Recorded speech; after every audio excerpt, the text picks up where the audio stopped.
Let's talk about that fear that comes with being diagnosed with RA, because you're not expecting it, first of all. When I was diagnosed at 28, all these changes happening of losing grip strength, losing ability to do things, lift weights, simple things.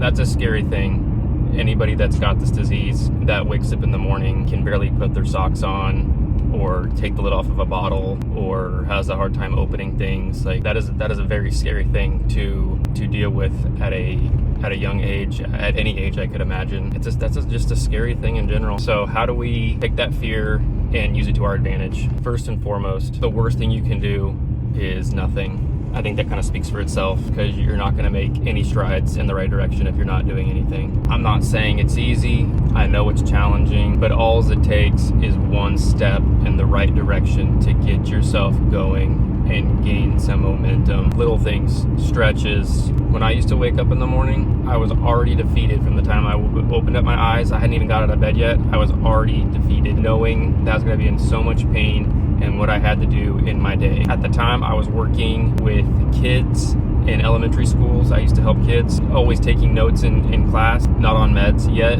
at that time. So here's the thing. When I was first diagnosed, I wanted to do everything natural. I knew I wasn't going to do any steroids or a steroidal medicine. I knew I didn't want to be on meds. I didn't want to take meds. I didn't want to take any type of steroid. I wanted to do everything naturally. And from what I had read at the time, it was a thing. People could do it. People could put their RA into remission. But I did this. This was a blessing in disguise journey for, I'll have to explain that story later. But I started off doing everything all natural. I was on an AIP diet, an autoimmune protocol diet. Clean meats, organic meats, grass-fed meats, everything organic, eggs, no sauces, and I'm a sauceaholic. Like, I love hot sauce, which is a horrible thing for arthritis patients. I can have hot sauce now because I have learned to work with my RA.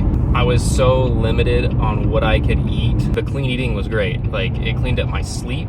It cleaned up my overall energy, my energy levels. It fixed literally everything. I lost a ton of weight in a good way. I was actually able to put on some muscle and lose a bunch of weight, but it did not fix anything pain and arthritic wise until I was able to incorporate being active, being in the gym, doing things at home, walking, stretching. And it wasn't instantaneous. It wasn't just like, oh, work out, pain-free. No, it took a lot of trial, a lot of error, a lot of figuring out what worked for my body. That's what you got to do. It's all trial and error. You just got to push through with it.